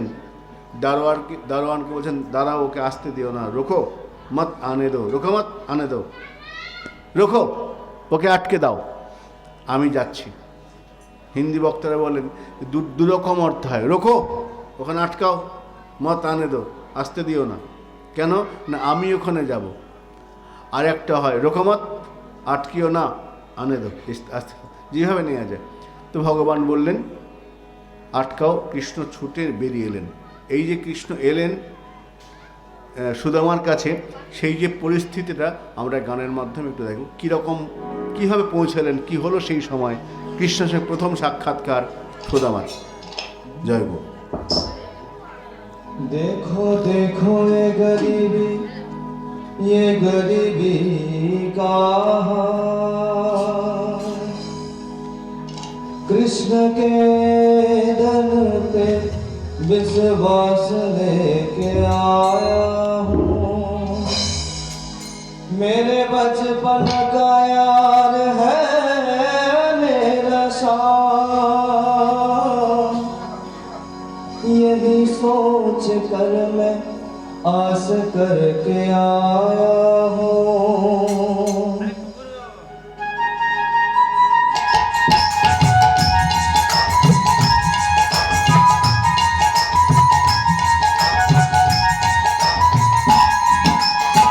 अरे ग्वाल पालो कन्हैया से कह दो, अरे ग्वाल पालो कन्हैया से कह दो, इधर पे सुदामा करीबा गया है, इधर पे सुदामा करीबा गया है। भटकते भटकते न जाने कहाँ से, भटकते भटकते न जाने कहाँ से, तुम्हारे महल करीब गया है, तुम्हारे महल के करीब गया है। अरे द्वार पालो कन्हैया से कह दो, इधर पे सुदामा करीब गया है, इधर पे सुदामा करीब गया है।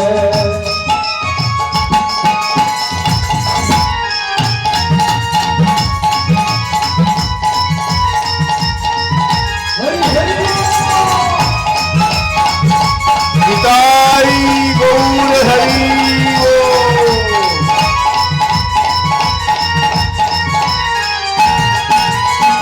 न सर पे है पगड़ी न तन पे है जामा, बता दो कन्हैया को नाम है सुदामा, बता दो कन्हैया को नाम है सुदामा। न सर पे है पगड़ी न तन पे है जामा, बता दो कन्हैया को नाम है सुदामा। नतन पे है जामा, बता दो कन्हैया को नाम है सुदामा, बता दो कन्हैया को नाम है सुदामा, बता दो कन्हैया को नाम है सुदामा। तुम की बार मोहन से जाकर के कह दो, तुम की बार मोहन तुझा करके कह दो, मिलने सखा नसीब गया है, मिलने सखा नसीब गया है। अरे द्वार पालो कन्हैया से कह दो, इधर पे सुदामा करीब गया है, इधर पे सुदामा करीब गया है।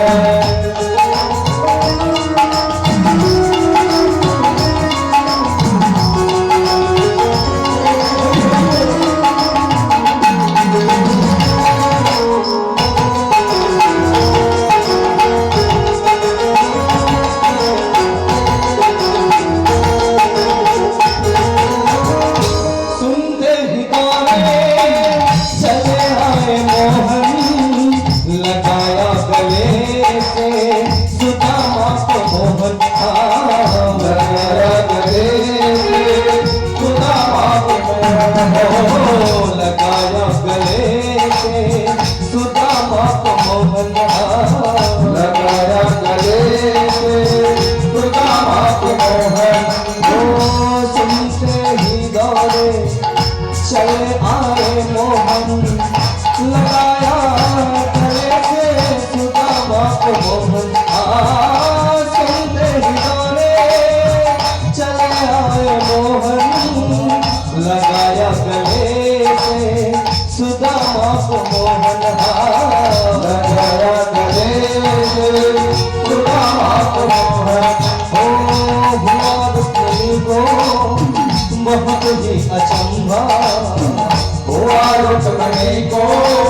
अजीब गया है अजीब गया है अरे द्वार पालो उस कन्हैया से कह दो कि करते सुदामा अजीब गया है इधर के सुदामा कहीं गया है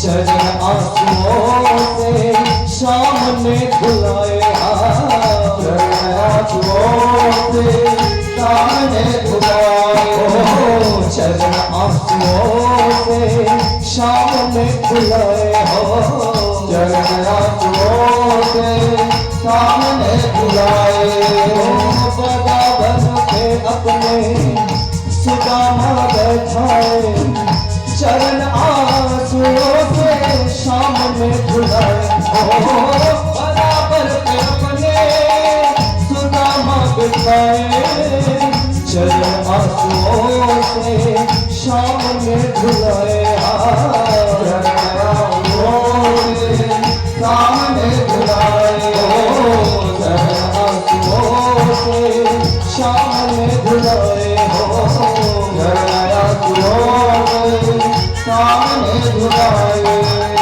न घबराओ प्यारे जरा तुम सुदामा न घबराओ प्यारे जरा तुम सुदामा उसी का समाने कहीं का गया है उसी का समाने कहीं का गया है उसी का समाने कहीं का गया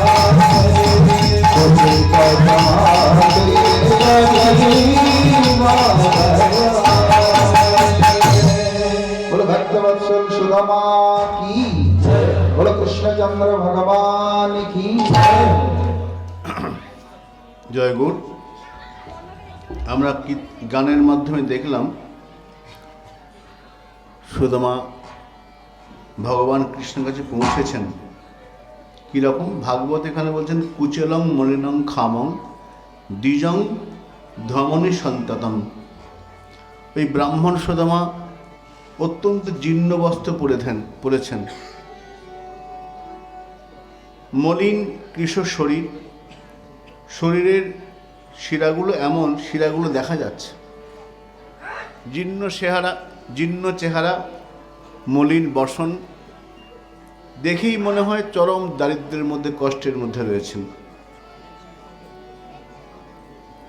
কৃষ্ণচন্দ্র বড় আদর করে ঘরে নিয়ে গেলেন, যেখানে যে পালঙ্কে কৃষ্ণ এবং রুক্মিণী বসেছিলেন সেই পালঙ্কে বসিয়েছেন।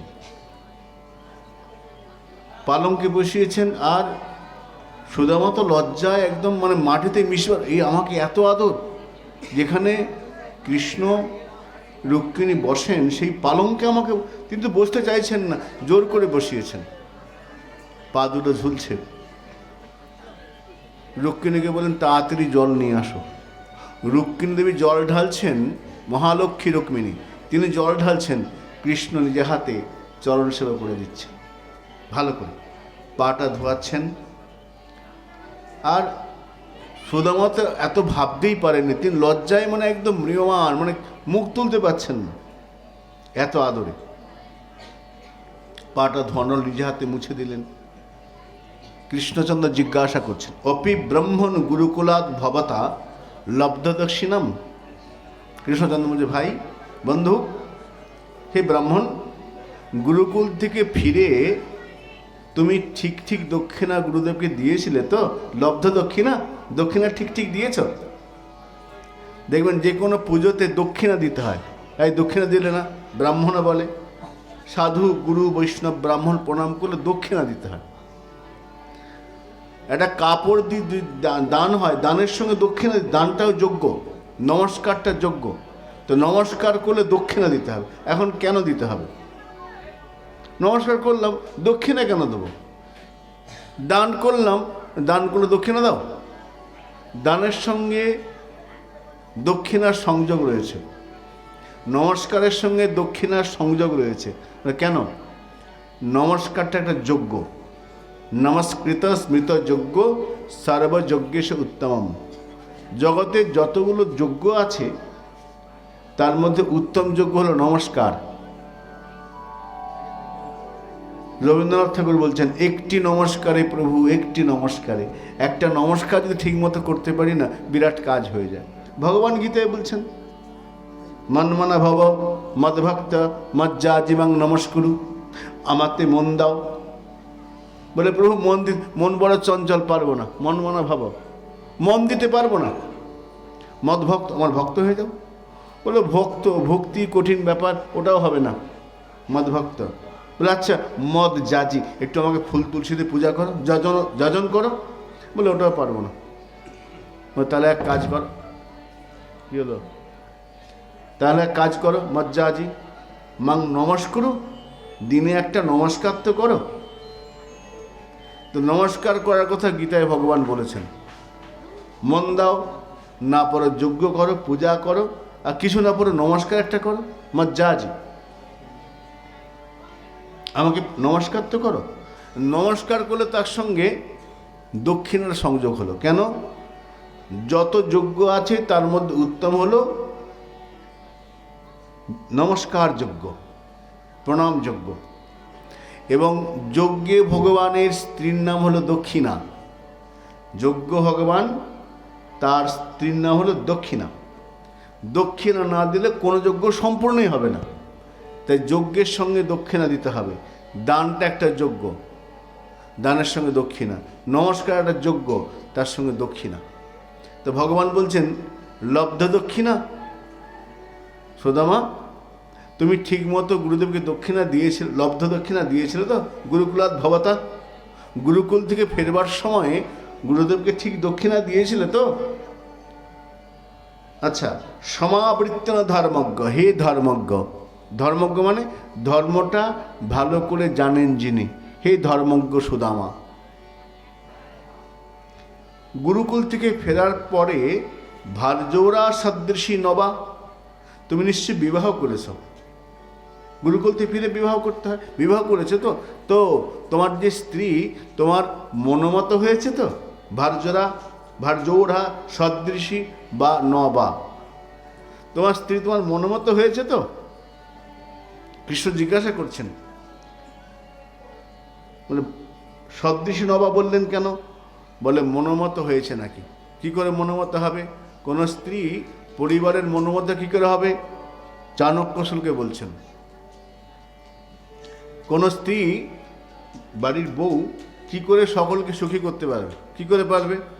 সবাই চাই আমি সকল সুখী করতে চাই, কিন্তু মানুষ পেরে ওঠে না। কেন পারে না? কি করতে হবে? চাণক্য খুব সুন্দর বলছেন, স্ত্রীর গুণ কি কি থাকা উচিত। কিরকম? চাণক্য বলছেন, যখন খেতে দেবে তখন মায়ের মতো, তার যে খেতে দেওয়ার পদ্ধতিটা মায়ের মতো, মাতৃবৎ মায়ের মতো। আর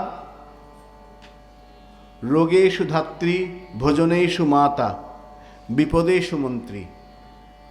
এই তিনটে কাজ কোনো বউ যদি করতে পারে, তাকে দুঃখ করতে হবে না, বলতে হবে না যে আমাকে কেউ ভালোবাসা, তো কি তাকে এমনিই ভালোবাসবে। কিন্তু এই তিনটে কাজ করতে হবে। কি কি? বিপদেষু মন্ত্রী। বাড়িতে যদি কারো কোনো বিপদ সমস্যা হয়, সেই সময় মন্ত্রী যেমন রাজাকে বুদ্ধি দিয়ে সমস্যা থেকে বের করে আনে, রাজাকে বুদ্ধি দেয় মন্ত্রী সমস্যার সময়, ঠিক তেমনি বাড়ির বউ যদি বাড়ির কারো কোনো সমস্যা হলে ওই রকম দাঁড়িয়ে পড়ে বুদ্ধি দেয়, বিপদ থেকে উদ্ধার করে। বিপদেষু মন্ত্রী, বিপদের সময় মন্ত্রী। করণেষু কর্তৃ, বাড়িতে কোনো কাজ উৎসব অনুষ্ঠান আরম্ভ হলো, সেই সময় সে কর্তৃত্বের ভাব নিয়ে কাজ করবে। করণেষু, কাজের সময় সে কর্তৃত্ব ভাব নিয়ে কাজ করবে। করণেষু কর্তৃ, বিপদেষু মন্ত্রী। রোগেষু ধাত্রী, যদি বাড়িতে কারো কোনো রোগ ব্যাধি হয়, ধাত্রী মানে নার্স, নার্স বা ধাত্রী যেমন সেবা করে রোগীকে সুস্থ করে তোলে, বউ যদি সেরকম সেবা করে। ভোজনেষু মাতা, ভোজনের সময় সে যদি মায়ের মতো স্নেহ আদর দিয়ে খেতে দেয়, আদর করে খেতে দেয়। কালকে আমি কাকে যেন বলছিলাম, আমাকে একজন সাধু লেখা পাঠিয়েছে, ভারী সুন্দর। তো বলছে আমার মা না, মা মিথ্যাবাদী, মাটা না অশিক্ষিত। এরকম কেন? মা অশিক্ষিত কেন? বলে মাকে একটা রুটি চাইলে দুটো রুটি দিয়ে দেয়। তো মা লেখাপড়া জানে না, দুটো বেশি দিয়ে দেয়। তো মা অশিক্ষিত কেন? বলে একটা চাইলে দুটো তিনটে দিয়ে দেয়, কম তো দেবে না, বেশি বেশি দিয়ে দেয়। আর মা মিথ্যাবাদী কেন? মিথ্যাবাদী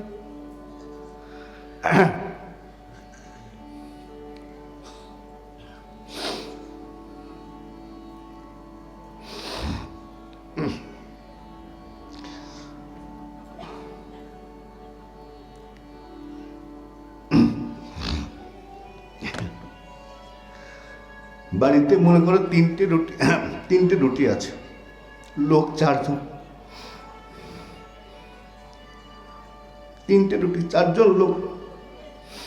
মা বলবে আমি খাবো না, পেট ভরা আছে, তোরা খা। মিথ্যে কথা বললো না?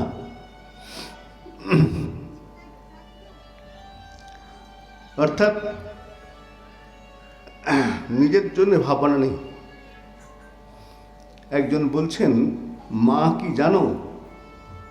মা হলো পৃথিবীতে ভগবানের গিফট, দান। ভগবান নিজে আসতে পারেননি, ভগবান মাকে পাঠিয়ে দিয়েছেন বিপরীত। চাণক্য বলছেন ভোজনেষু মাতা। কোনো বউ যদি মায়ের মতো সেই রকম স্নেহিতে খেতে দেয়, তাকে দুঃখ করতে হবে না যে আমাকেও ভালোবাসে না। এই গুণগুলো যদি কোনো বউয়ের মধ্যে থাকে, তাহলে সে সবার প্রিয়পাত্র হবে। তো ভগবান এখানে বলছেন, ভার্যরা সদৃশ্য নবা। তুমি স্ত্রীকে ঠিক মনের মতো পেয়েছো? নিশ্চয়ই পেয়েছো। সুদামার আঁচলের মধ্যে স্ত্রীর দেওয়া সেই খুদকুড়িগুলো রয়েছে। সুদামা লুকাচ্ছেন, এবার তো কৃষ্ণ চাইবে, দিতে হবে। লুকাচ্ছেন। কৃষ্ণ চাচ্ছে আমার বন্ধু কিছু আমার জন্য কিছু দেয়নি, এতদিন পরে এসছো, প্রথমে এসছো আমার বাড়িতে, কিছু দেয়নি, দাও দাও, কি আছে? না না না, কিছু নেই। লুকাচ্ছেন। কৃষ্ণ জোর করে ধরেছেন, জোর করে ধরে খুলেছেন, খুলে এক মুষ্টি নিয়ে মুখে দিয়েছেন। বাহ, এরকম তো কোনোদিন খায়নি খুদ করা। ভগবান তো খুদ খান না, রাজান্ন ভোগ করেন। রুক্মিণী সত্যম রান্না করে দেন, রুক্মিণী দেখছেন দাঁড়িয়ে দাঁড়িয়ে। এক মুষ্টি খেয়েছেন, আবার মুষ্টি নিতে গেছেন, তখন রুক্মিণী হাত ধরে ফেলেছেন, আর খেও না, আমি প্রথম মুষ্টি নিতে আমি ঋণী হয়ে গেছি, এই মহালক্ষ্মী আমি ঋণী হয়ে গেছি, এরপরে খেলে আমি আর কিছু দিতে পারবো না, আমার কাছে কিছু নেই দেবার, আর খেও না প্রভু। রুক্মিণী হাতটা কৃষ্ণ ধরে ফেলেছেন, আর নিও না, আমি ঋণী হয়ে গেছি, আমি কি দেবো বুঝতে পারছি না, আর তুমি করো না। কৃষ্ণ খেলেন না। কৃষ্ণ বলছেন, কেন খেলাম জানো? পত্রং পুষ্পং ফলং তোয়ম যো মে ভক্ত প্রযচ্ছতি। ভক্ত ভালোবেসে আমাকে যা দেবে, যা দেবে, পত্রং পুষ্পং ফলং তো কি করব? তদহং ভক্তম অপহৃতম অস্নাবি। আমি খুব আদর করে, ভক্ত যা দেবে আমি বলবো না কেন এটা দিচ্ছ, আমি খুব আদর করে গ্রহণ করবো, এটা আমার স্বভাব। সারাদিন থাকলেন সুদামা, পরের দিন সকালবেলায় চলে যাবেন। বলাই হলো না যে আমার দারিদ্র, আমার কষ্ট, খুব দুঃখে আছি, দারিদ্রতার মধ্যে পরিপূর্ণ দারিদ্রতা, বলতেই পারলেন না। যাবার সময় কৃষ্ণ আলিঙ্গন করেছেন সুদামাকে। সুদামা বলছেন, অয়ং হি পরমলাভ, আমি তো নিজের জন্য আসি নাই, স্ত্রী বলেছিল বারবার, তার জন্য এসেছি। কাহং দরিদ্র পাপিয়ান ক কৃষ্ণ নিকেতনম। কোথায় আমি দরিদ্র ব্রাহ্মণ, ভিক্ষা করে জীবন চলে, আর কোথায় স্বয়ং ভগবান কৃষ্ণ শ্রীনিকেতনম। লক্ষ্মী যার চরণ সেবা করে সেই ভগবান আমাকে জড়িয়ে ধরেছেন। আমি তো এতটা আশাই করিনি, আমি তো ভাবছিলাম ঢুকতেই পারবো না, সে রাজা, মথুরার এই দ্বারকা রাজা, আমি তো ঢুকতেই পারবো না ভাবছিলাম। কিন্তু ব্রহ্মবন্দী ইতির অস্মাহম, সত্যি কথা বলতে গেলে ব্রাহ্মণের যে কর্ম আমি তো কিছুই করি না। দেখুন করেন সব, কিন্তু দীনতা আমি কিচ্ছু করি না, আমার যোগ্যতাই নেই। কিন্তু ভগবান কৃষ্ণ আমাকে খাটে বসিয়ে পা ধুয়ে দিয়েছে, আমার আনা সামান্য ক্ষুদ্র সেটা আদর করে গ্রহণ করেছে, আবার বুকে জড়িয়ে ধরেছে। কোথায় দরিদ্র ব্রাহ্মণ আমি! কি করুণা ভগবানের! ভালোই হলো, সেই ছোটবেলায় একসঙ্গে পড়তাম, কতদিন দেখিনি। অয়ং হি পরমা লাভ, এটাই আমার লাভ। নাই বা কিছু বলতে পারলাম, নাই বা কিছু কৃষ্ণ আমায় দিল, আমাকে তো আদর করেছে। এই ভাবতে ভাবতে যাচ্ছেন, যখন বাড়িতে পৌঁছালেন দেখছেন সেখানে বাড়িটার বাড়ি নাই, বিরাট প্রাসাদ। আমার বাড়িটা গেল কোথায়? এখানেও ছিল। এই সময় দেখছেন তার স্ত্রী সুন্দর সেজেগুজে এসে দাঁড়িয়েছেন। এসো এসো, তুমি কে? বলে আমি তোমার স্ত্রী, চিনতে পারছো না? এইরকম হয়ে গেছো। বলে তুমি যাওয়ার পরে হঠাৎ কোত্থেকে লোকজনের বাড়িঘর করে দিল, দাস দাসী ভর্তি হয়ে গেল। তখন উনি বলছেন এবং সবিপ্র ভগবান, দেখেছ সবৃত্তি অর্জিতং পরাজিতম, ভগবান আমি কিচ্ছু বলিনি, কিন্তু তার আদরের দ্বারাই, ভালোবাসার দ্বারা আমাকে পরাজিত করেছেন। তো যাকে কিছু না চাইতে এত কিছু দিয়ে দেয়, কি করা উচিত বলো তো? স্ত্রীকে বলছেন, বলো তো কি করা উচিত? তদ্ধ্যানম গ্রথিতা আত্মবন্ধনম, এই যে বিষয় পেলে, বাড়ি ঘর দাস দাসী পেয়েছো, এগুলো না আমাদের বন্ধনে ফেলে দেবে, আমরা বেরোতে পারবো না, চলো ছেড়ে চলে যাই। সুদামা স্ত্রীকে নিয়ে তদ্ধমলোক অচিরত শতাঙ্গতিম, সব ছেড়ে দিয়ে সুদামা ভজন করতে চলে গেল। এরপরে কৃষ্ণচন্দ্রের কুরুক্ষেত্রে ব্রজবাসীর সঙ্গে মিলন হলো।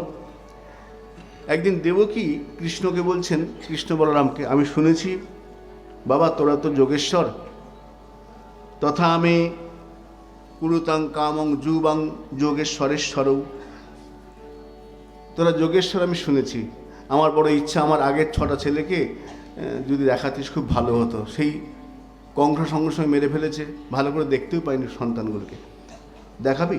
বলে আচ্ছা। কৃষ্ণচন্দ্র সেই 6টি পুত্রকে আসন্ন মরিচে ষটপুত্র উন্নয়াং প্রথমান্তরে, এরা মরিচির পুত্র ছিল, অভিশপ্ত, এদের পিতার হস্তে মৃত্যু হবে এরকম বর দেওয়া ছিল, এরকম অভিসম্পাদ ছিল। এই যে 6টি পুত্র আগের জন্মে এরা কালনেমি রাক্ষসের পুত্র ছিল, সেই কালনেমি এই জন্মে কংস হয়েছে, কংসের হাতে এদের মৃত্যু হলো। কৃষ্ণচন্দ্র এদেরকে নিয়ে এলেন, নিয়ে এসে দেখা করালেন দেবকীকে।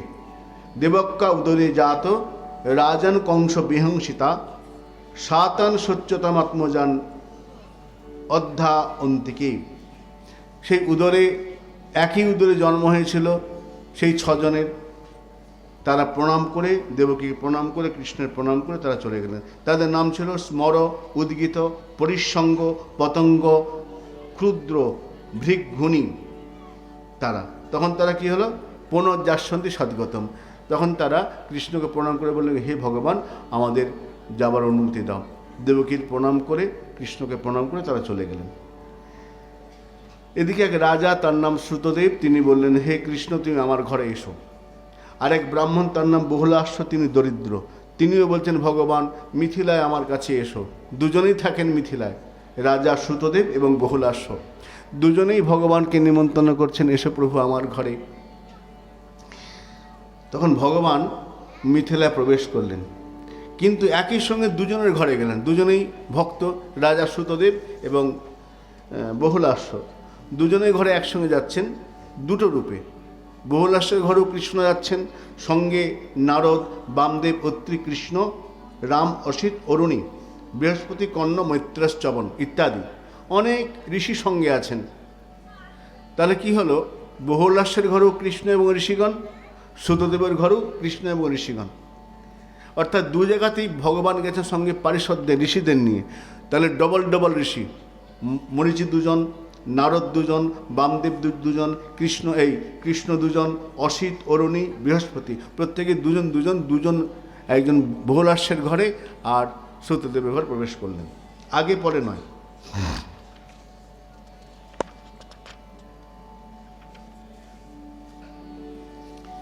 এদিকে একদিন দেবর্ষি নারদকে দেখা হলো এক রাক্ষস, তার নাম এক অসুর, তার নাম বৃকাসুর। বৃকাসুরের পিতার নাম ছিল শকুনি। এই শকুনি কিন্তু মহাভারতের শকুনি নন, ইনি অন্য শকুনি। শকুনি বলে এক অসুর, তার ছেলের নাম বৃকাসুর, তার সঙ্গে নারদের দেখা হলো। দেবর্ষি নারদ কি দেখে ওই অসুর বলছেন, আচ্ছা নারদ, তুমি তো দেবর্ষি, সর্বত্রগামী, তুমি একটা কথা বলো তো, পৃথিবীতে অনেক ভগবান আছে, অনেক দেবতা আছে, কোন দেবতা খুব শীঘ্র তাড়াতাড়ি কৃপা করে? তো নারদ বলছেন, আশুতোষং প্রপচ্ছ দেবেষু ত্রিষু দুর্মতি। হে দুর্মতি, দেবতাদের মধ্যে তিনজন প্রধান, ব্রহ্মা, বিষ্ণু, মহেশ্বর। এর মধ্যে আশুতোষ, তিনি কীরকম অল্পেতেই সন্তুষ্ট হয়ে যান। আসম তুষ্যতি ইতি আশুতোষ, বেশি কিছু দিতে হয় না, গঙ্গা জল বেলপাতা দিলেই সন্তুষ্ট, এইরকম। তো একে পূজা করতে পারো। কৃষ্ণচন্দ্র শাস্ত্রীজি তার পাঠে একটা খুব সুন্দর কথা বলছেন, বলেন দেখো, একবার কাশীতে একটা শিব মন্দির, এই শিব মন্দিরে কোনো এক ভক্ত সোনার একটা ঘণ্টা দিয়েছে। এখন ব্রাহ্মণ সে সোনার ঘণ্টাটা ঠিক শিবলিঙ্গের উপরে ঝুলিয়ে দিয়েছে, ঘণ্টাটা শিবলিঙ্গের উপরে, বড় শিবলিঙ্গ। চোর একটা দেখেছে, চোর বলে, এই তো সোনার ঘণ্টাটা আমিই নেব, এটা আমারই ভাগে আছে। ব্রাহ্মণ মন্দির বন্ধ করে চলে যায়, রাত্রিবেলা চুরি করব। ব্রাহ্মণ রাত্রিবেলায় মন্দির বন্ধ করে চলে গেছে, চোর ঢুকেছে। এখন দেখছে এত উঁচুতে বাঁধা আছে, শিবলিঙ্গের মাথায় না উঠলে ওটা পাওয়া যাবে না, মই টইতে কিছু নেই। এখন সেই চোর কী করেছে, উঠে পড়ে শিবলিঙ্গের মাথায় দাঁড়িয়ে আর ঘণ্টাটা পারছে। যেই শিবলিঙ্গের মাথায় উঠে পড়েছে, শিব প্রকট, বলো বৎস কি বর চাই? ভগবানকে শিবে, আমি চুরি করতে এসেছি, ছেড়ে দাও। আরে যা করছে করো, বলো কি বর চাই? বর কেন দেবে? বলে শোনো, কত লোক একটুখানি গঙ্গা জল বেলপাতা দেয় আর এত বড় লিস্ট দেয়, এই করে দাও সেই করে দাও। কত লোক একটুখানি বেলপাতা দিল, কিছু দিল, দিয়ে লিস্ট দিয়ে, আর তুমি কি করেছো? নিজেই উঠে পড়েছো। কীরকম ভক্ত? শরীরটাই আমার ঘাড়ে তুলে দিয়েছে। কীরকম ভক্ত তুমি? তাই তোমাকে বর দিতে হবে, বলো কি বর চাই? কেন আসন্তুষ্টি দিয়ে আশুতোষ অল্পতেই সন্তুষ্ট হয়ে যায়। নারদ বলছেন, এই রকম ভগবান অল্পে প্রসন্ন হয়ে যায়, এ খুব ভালো। তখন বৃকাসুর বলল, আমি একেই পূজা করব। বৃকাসুর পূজা করতে আরম্ভ করলো। এখন বৃকাসুর একদিন গৌরীকে দেখেছেন, মানে গৌরী মানে শিবের স্ত্রীর নাম গৌরী। এখন এসে সংকল্প করছে, গৌরী হরণ লালস, গৌরীকে হরণ। গৌরী খুব সুন্দরী, শিবের স্ত্রী খুব সুন্দরী, একেই তাহলে শিব মরলেই আমি গৌরীকে পাবো। এই বাসনা করে বৃকাসুর তপস্যা আরম্ভ করলো। শিব তো ভোলে বাবা, আমরা যখন জল নিয়ে যাই না মাকে করে, তখন কি বলে, ভোলে বাবা পার করেগা, ভোলে বাবা পার করেগা। তো ভোলে বাবা তপস্যা হচ্ছে, ভোলে বাবা চলে এসছেন, বলো কি বর চাই? বলে ঠাকুর মহাদেব, যদি বর দেবে একটা বর দাও। কি না, আমি যার মাথায় হাত দেবো সে যেন পুরে মুহূর্তে ভস্মীভূত হয়ে, যার মাথায় হাত দেবো সে যেন পুড়ে যায়। ও এই ব্যাপার, ঠিক আছে, তথাস্তু। শিব বর দিয়ে চলে যাচ্ছেন। ও ঠাকুর কোথায় যাও? আরে বর দেওয়া হলে বাড়ি ফিরে যাই, বাড়ি গেলে হবে? তুমি বরটা দিয়েছো, দেখবো না পরীক্ষা করে? দাঁড়াও, তোমার মাথায় হাত দেবো। শিব বলে, হ্যাঁ মাথায় হাত দেবে কেন? বলে না, তুই বরটা দিয়ে হাত দিয়ে দেখবো না, দাঁড়াও। শিব দৌড়াচ্ছেন পেছনে, বৃকাসুর, দাঁড়াও দাঁড়াও দাঁড়াও। শিব দৌড়াচ্ছেন, ওরে ব্যাপারে এই বিপদে বললাম তো। বলে দেখো কীরকম ভক্ত, বর দিয়েও শান্তি নেই, শিবকে পালিয়ে বেড়াতে হচ্ছে। শিব দৌড়াচ্ছেন, পেছনে অসুর, হে ভগবান রক্ষা করো। কাকে ডাকছেন? ত্রাহিমা মধুসূদন, হে মধুসূদন আমাকে রক্ষা করো। তখন ভগবান বালকের বেশে ধরে এলেন, এসে বলছেন, কী ব্যাপার বৃকাসুর, তুমি দৌড়াচ্ছ কেন? বালক বলে, আরে তুমি এখান দিয়ে দেখেছো শিবকে, হ্যাঁ শিব ঠাকুর গেল, দেখলাম দৌড়াচ্ছেন, তুমিও দৌড়াচ্ছ, মহাদেব কি ব্যাপারটা কি? বলে আমি তপস্যা করেছিলাম, একটা বর দিয়েছে, যার মাথায় হাত দেবো সে ভস্মীভূত হবে, আমি পরীক্ষা করবো যেন হাত দেবো, সে পালাচ্ছে। ও এই ব্যাপার, আমি হলে দৌড়াতাম না, আমিও তো বোকা নেই। বলে কেন বলো তো? বলে আরে শিব গাঁজা খেয়ে ভাং খেয়ে কী না কি বলেছে, আর তুই বিশ্বাস করে ফেললে? আরে মহাদেব তো দেবাদিদেব হতে পারে, কী অবস্থায় দিয়েছে জানো? যখন বর দিয়েছে তখন গাঁজা খেয়েছে কিনা জানো, ভাং খেয়েছে কিনা, হয়তো ভুলভাল বলে দিয়েছে। তখন বিকাশ বলে কি বলছো বলো, কি করা উচিত এখন? বলে আমি হলে অত দৌড়াতাম না, অত কেন পরিশ্রম করবো, কী করতে, ও নিজের মাথা নেই, হাত দিয়ে দেখে নিতাম, ব্যাস হয়ে যেত। হ্যাঁ ঠিক বলেছো, ওষুধ তো, হ্যাঁ ঠিক বলেছো। সঙ্গে সঙ্গে নিজের মাথা, যেই মাথায় হাত দিয়েছে কি হলো, নিতাই গৌর হরিবল, হয়ে গেল, মারা গেল, বিকাশুর বধ হয়ে গেল। মহাদেব এসছেন, প্রভু তুমি আমায় রক্ষা করেছ, তুমি না হলে আমায় কেউ বাঁচাতে পারতো না। ভগবান বলছেন, হে মহাদেব, বর নিশ্চয়ই ভক্তকে দেবে, কিন্তু বুঝে দেবে না কাকে দিচ্ছ, এর যোগ্য কি না দেবে না, বুঝবে না। এবার থেকে যখন বর দেবে বুঝে দিও। আচ্ছা প্রভু, আমার মনে থাকবে, এবার আমি আর সহজে বর দিচ্ছি না। আশুতোষ কথা বললেন, হয়ে গেল। এইদিকে সরস্বত্যাস তটে রাজম আরতি ঋষয় সত্রমাশত বিতর্ক সমভূত তেষাং ত্রি অধিশেষু কো মহান। একদিন সরস্বতী নদীর তীরে, আমরা মন্ত্র বলি না, গঙ্গে চ যমুনে চৈব গোদাবরী সরস্বতী, হ্যাঁ, সরস্বতী নদীর কথা শাস্ত্রে বেদে ভাগবতে আছে, যদি এখন লুপ্ত প্রায় দেখা যায় না। গঙ্গা যমুনা আছেন, সরস্বতী পাওয়া যায় না। প্রয়াগে সরস্বতী আছেন অন্তঃসলীলা। তো সেই সরস্বতী নদীর তীরে ঋষিগণ সমবেত হয়েছেন। এখন ঋষিদের মধ্যে সমস্যা এসেছে, কী হয়েছে, বিতর্ক, তর্ক নয়, বিতর্ক চলছে। বিতর্ক, তেষাং কো মহান, অনেক দেবতা, তার মধ্যে তিনজন প্রধান, ব্রহ্মা বিষ্ণু মহেশ্বর। এখন এদের মধ্যে কে মহান, এই ব্রহ্মা বিষ্ণু মহেশ্বরদের মধ্যে কে মহান, এইটা নিয়ে বিতর্ক বেঁধেছে। এখন কি করা যায়? সমস্ত ঋষিগণ বললেন, হে ভৃগুমুনি, তুমি ব্রহ্মার পুত্র, তুমি সৃষ্টিকর্তা ব্রহ্মার পুত্র, তুমি পারো, তুমি বলো কে শ্রেষ্ঠ। তো ভৃগু বললেন, ঠিক আছে আমি যাব। তো এত ব্রাহ্মণ থাকতে ভৃগু কেন দায়িত্ব দেওয়া হলো? ভৃগু হচ্ছেন ব্রহ্মা সুতম, ব্রহ্মার পুত্র, সৃষ্টিকর্তা ব্রহ্মা, তিনজন দেবতার মধ্যে ব্রহ্মা একজন, ব্রহ্মার পুত্র, তাকে পাঠালেন। ভৃগুমুনি এসেছেন ব্রহ্মলোকে। যখন ব্রহ্মলোকে এলেন, ব্রহ্মা বসে আছেন, ভৃগুকে দাঁড়িয়েছেন, না প্রণাম না কুশল প্রশ্ন। পিতাকে দেখা মাত্র প্রণাম করতে হয়, পুত্রের কর্তব্য। প্রণাম করলেন না, কোনো কথাও বললেন না। পিতা গেলেন রেগে। ব্রহ্মা বললেন, তুমি আমার ছেলে, পুত্র, একটা কুশল প্রশ্ন করবে না, একটা প্রণামও করবে না, কীরকম পুত্র?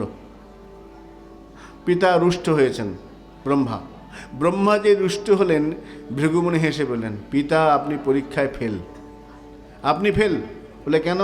আমি পরীক্ষা নিতে এসেছিলাম কো মহান, তিনজন দেবতার মধ্যে কে শ্রেষ্ঠ। আমি আপনার পুত্র, পুত্র ভুল ত্রুটি করতেই পারে, সামান্য ভুল করতেই পারে, আমি আপনাকে প্রণাম করিনি, হ্যাঁ উচিত ছিল, করিনি, তা বলে আপনি রুষ্ট হয়ে যাবেন? তাহলে কলির মানুষ তো প্রতি পদে পদে ভুল করবে, আপনি কি করবেন? আপনি দেবতা কিন্তু মহান নন, পরীক্ষায় ফেল। সেখান থেকে গেলেন কৈলাসে। প্রথম প্রশ্ন ছিল কঠিন, এবার হলো কঠিনতর, কঠিন, কঠিনতর, কঠিনতম। কঠিন প্রশ্ন ছিল ব্রহ্মার ক্ষেত্রে। যখন শিবের কাছে কৈলাসে গেলেন, প্রশ্নপত্র একটু কঠিন হলো, কঠিনতর। কেন? গিয়ে দেখছেন শিব পার্বতী বসে আছেন, সঙ্গে অনেক ঋষিগণ। ভৃগু বলছেন, মহাদেব তোমার লজ্জা করে না? এত সাধুরা বসে আছে, পাশে স্ত্রীকে নিয়ে বসে আছো, এটা ঠিক? তোমার লজ্জা করছেন স্ত্রীকে পাশে নিয়ে বসে আছো, এত সাধু মহাত্মা, ঠিক নয় এটা। মহাদেব রেগে, হ্যাঁ আমাকে এত বড় অসম্মান এরকম বলছো? শিব ত্রিশূল তুলেছেন, মেরেই ফেলবো। শিব আশুতোষ, আবার আশু অসন্তোষ হতে পারেন। ত্রিশূল নিয়েছেন, মেরেই ফেলবো। পার্বতী বলছেন দাঁড়াও দাঁড়াও, ভৃগু তো কোনোদিন এরকম কথা বলে না, হঠাৎ কেন বলছে? নিশ্চয়ই কোনো কারণ আছে। পার্বতী শান্ত করছেন। তো শিব বললেন, মহাদেব বলছেন, ভৃগু হঠাৎ তুমি আমাকে হঠাৎ অসম্মান করলে, কোনো বলা নেই কওয়া নেই। তো ভৃগু হাত জোর করছেন, প্রভু কিছু মনে করো না, আমি এসেছিলাম কে শ্রেষ্ঠ জানবার জন্যে, আমার উপর দায়িত্ব আছে। তো আমি এখানে একটা প্রশ্নপত্র কঠিন করেছি। বাবার কাছে গিয়েছিলাম, কিছু বলিনি, চুপচাপ দাঁড়িয়েছিলাম, তাতে বাবা রুষ্ট হলো। হে মহাদেব, আমি আপনার কাছে এলাম, একটু কড়া কথা বলেছি, জানি অন্যায়, কিন্তু পরীক্ষা নিচ্ছি তো, আমার অপরাধ ক্ষমা করে দাও মহাদেব, পরীক্ষা নিচ্ছিলাম। তুমি দেবতা মহাদেব, কিন্তু শ্রেষ্ঠ নয়। সেখান থেকে গেলেন বৈকুণ্ঠে, যেখানে নারায়ণ শুয়ে রয়েছেন, লক্ষ্মী পদসেবা করছেন। মহাবৈকুণ্ঠেশ্বরী মহালক্ষ্মী তিনি চরণ সেবা করছেন, আর নারায়ণ শুয়ে রয়েছেন। ভৃগু কোনো জিজ্ঞাসা করলেন, সোজা ভিতরে প্রবেশ করলেন, কোনো বলা নেই কওয়া নেই, শুয়ে রয়েছেন ভগবান নারায়ণ বিষ্ণু। বুকের মধ্যে এক লাথি মেরেছেন। যেই লাথি মেরেছেন, সঙ্গে সঙ্গে ভগবানের বিষ্ণুর ঘুম ভেঙে গেছে, চোখ তুলে তাকিয়েছেন। দেখবেন বেশিরভাগ ছবিতে নারায়ণ শুয়ে আছেন, লক্ষ্মীচরণ হাতটা এইভাবে দেয়া থাকে, মাথাটা দিয়ে ঘুমাচ্ছেন। লাথি মেরেছেন, তাড়াতাড়ি বিষ্ণু উঠেছেন, আরে ভৃগুমুনি যে হঠাৎ করে আমার বাড়িতে বৈকুণ্ঠে, আগে বললাম তৈরি হয়ে থাকতাম, আমার অপরাধ হয়ে গেছে, আমি শুয়েছিলাম, ব্রাহ্মণ বাড়িতে এসেছে, আমার অপরাধ ক্ষমা করো। ভৃগুমুনি, তোমার বুকে ব্যথা লাগেনি তো? এই তোমার চরণে ব্যথা লাগেনি তো? আমার তো কঠিন বক্ষ, তোমার তো কোমল চরণ, ব্রাহ্মণের চরণ কোমল চরণ, তোমার ব্যথা লাগেনি তো? ভৃগু ভাবছেন হাসবো না কাঁদবো। আমি মারলাম, লাথি মারলাম, কোথাও আমাকে যা তা বলবে, বকবে, অভিশাপ দেবে, কিছুই করে না, উল্টে জিজ্ঞাসা করছে তোমার পায়ে ব্যথা লাগেনি তো? তখন ভৃগু বলছেন, দু হাত তুলে বলে উঠলেন, আরাধনানাং সর্বেশাম বিষ্ণু আরাধনা পরম। যদি আরাধনা করতে হয়, যদি পূজা করতে হয়, তাহলে বিষ্ণু আরাধনা করো। সর্বেশাং বিষ্ণু আরাধনা পরম, তস্মাৎ পরতরং দেবী। তার থেকে ভালো কি জানো? তদীয়ানাং সমার্চনম, তাদের মধ্যে যে শ্রেষ্ঠ ভক্ত, সেই ভক্তদের পূজা করাটা আরও বেশি। বিষ্ণু আরাধনা শ্রেষ্ঠ, বিষ্ণু ভক্ত সেবাটা আরও বেশি, আরও সুন্দর, ভগবান তাড়াতাড়ি প্রসন্ন হন। এই বলে ভৃগু বললেন, আমার মতে শ্রেষ্ঠ হচ্ছেন বিষ্ণু ভগবান। আরাধনা যদি করতে হয়, পূজা যদি করতে হয়, ভালো যদি বাঁচতে হয়, বিষ্ণু ভগবান শ্রেষ্ঠ। তখন ফিরে এলেন, ফিরে এসে সরস্বতী নদীর তীরে যজ্ঞ আরম্ভ হলো। সেই যজ্ঞে আমরা দেখলাম বিষ্ণুকে উপাস্য করা হলো। এই বলে এই অধ্যায় এখানে বিশ্রাম। আমাদের শ্রীমদ্ ভাগবতের দশম স্কন্ধের এইখানে বিশ্রাম হলে। শ্রীগুরু প্রেমানন্দ নিতাই গৌর হরি হরি বল। আবার নামযজ্ঞের অধিবাস আছে না এখন? আজকে কালকে নামযজ্ঞ তো, তাই তো? এখন অধিবাস হবে। আজকে আবার